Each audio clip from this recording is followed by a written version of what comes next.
Are you responsible for these murders? Responsible for life itself.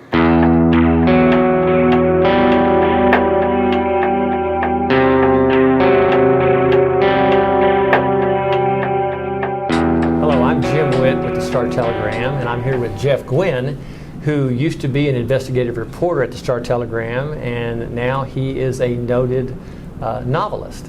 And Jeff has a new book that's out today, which is about Charlie Manson. Jeff, you've written books about characters ranging from Santa Claus to Bonnie and Clyde. How did you decide that the world needed another book about Charlie Manson? Well, I didn't think it needed another book about Manson. I thought that we needed a different Manson book. The ones that we've had so far, and some of them have been very good, mostly covered the Tate LaBianca murders and what happened afterward. I wanted to answer the question of how did we grow someone like Charlie Manson? So that meant having to go back 30, 40, 50, 60 years and work from there. Well, I understand that you were able to interview two of Manson's family members. I don't mean Manson's family members, but his real family members. How did you manage that? Well, Charlie has a background that he's lied about for years. Just about everything he said about his childhood isn't true, but no one's ever tried to find out whether that was the case. I nosed around the places he grew up, the Appalachians in West Virginia, and heard rumors of a sister and of a cousin. I did a lot of investigative work. I found out where they were. I didn't want to knock on their doors and say, hi, you've been avoiding this for 45 years, now tell me everything. But I sent them registered letters talking about what I wanted to do with my book and asking if they'd speak to me. Eventually they did cooperate, so for the first time we have documented information about Manson's childhood. Well, I've read a lot of books about Manson, but you were able to surprise me with information that I really didn't know. For instance, Charlie's mother was portrayed as a prostitute, and she probably really wasn't. Well, Charlie had a good time telling about his god-awful childhood and his terrible teenage unwed prostitute mom, and just about all that is not true at all. The problem is that the records are so badly kept in little courthouses in the backwoods and so forth that nobody ever actually went to find them. Manson, in fact, was almost a spoiled child who had almost every material possession available for kids in the Appalachians. And his mother was not a prostitute, and though she wasn't always the best parent, she was trying her best. She was a party girl in some ways. In some ways she was, and she grew out of that. I was also fascinated with some of the things that he learned in prison, as he was recruiting his family. Obviously he learned how to be a pimp and how to work with girls and keep them, working. But I was really amazed when you found out about the Dale Carnegie collection. I was amazed too. There had only been one-line reference to a Dale Carnegie course anywhere, and that was in Vincent Bugliosi and Kurt Gentry's Helter Skelter. But I tracked down one of Charlie's old cellmates who was living in Nashville, and I asked him, what's this mystic thing about Charlie people keep telling me about, that he could just read minds? And the guy started laughing and said, I've been waiting 45 years for somebody to ask me that question. And it turned out that Charlie had not only taken the Dale Carnegie course in prison, but had practiced on other inmates all the lines he intended to use on gullible girls when he got out. Most important, make the other person think the idea is his. And everyone I talked to who was in the family or around it, that's what Charlie did. He did that with Tex Watson, right? Very much so.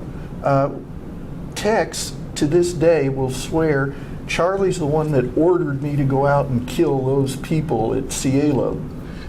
Charlie says it was all Tex's idea. And oddly enough, when you find out about their conversation, they're both telling the truth. Right. I think really interesting, you wrote that there was a lot of pressure on Charlie to keep doing bigger and better things, that as his self-proclaimed boast that I am Jesus Christ, he had to keep ratcheting up things to keep everybody interested. one of the things that people don't understand about being part of Charlie's family was that it really wasn't all fun. Yes, there were a lot of drugs. Yes, there was a lot of sex. But they worked like slaves for Charlie on the ranch where they were staying. There was a lot of physical abuse. People who are following a guru have to see some kind of proof of their powers. And they have to keep showing that proof or the people get discouraged and leave. And towards the end of this cycle in the summer of 1969, people were deserting Charlie, quite a few in fact. He had to do something spectacular.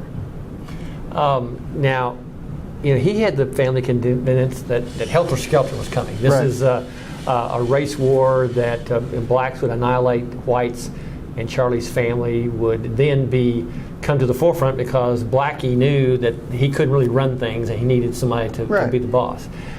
But also, as you say, a little revenge factor was in there because Charlie felt like he should be a big music star, and he was denied that by Terry people like Melcher, he thought. Yeah. Well, you've got to remember there's two parallel stories working here. One is Charlie explaining to his followers, Helter Skelter's coming. We're going to hide in a bottomless pit in the desert while the black-white race war is going on. Then we'll emerge and we'll rule the world.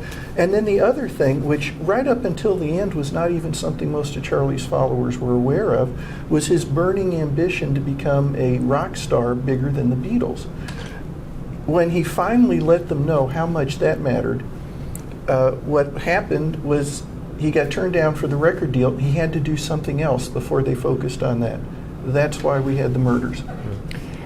I also was amazed to learn that although Charlie wasn't at the murder scene when Sharon Tate was murdered, he returned by himself later that night to rearrange things to make them even more bizarre. Well, some of the family members, including Patricia Krenwinkel, who was there both nights for the murders, shared information that the LAPD still has been trying to get all these years later.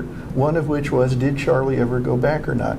Yes, he did. And the reason we know that from Patricia is she said they were in court, the photos were coming out of the murder scene, and all the furniture was rearranged, a huge American flag was draped on a couch, and she had seen Charlie get in the car to drive back and do these things. He wanted it to be a dramatic scene, and he didn't think his followers had done a good job of setting it up. Your last three books have been kind of true crime books in terms of Bonnie and Clyde, which was excellent, by the way. Thank you. The Gunfight at the OK Corral, and now Charles Manson. What's next for Jeff Gwynne? Well, I like writing about eras in American history and the people who seem to represent those eras in terms of public fascination. Writing about the 60s was an amazing experience, and now I want to write about the 70s and early 80s. So my next book, and we've just signed the deal, and I'm starting work on it, is a new in-depth look at Jim Jones. Oh, fantastic. That sounds great. Jeff Gwynne's new book about Charles Manson is out today. You can get it on Amazon.com It's and at there. your local bookstore.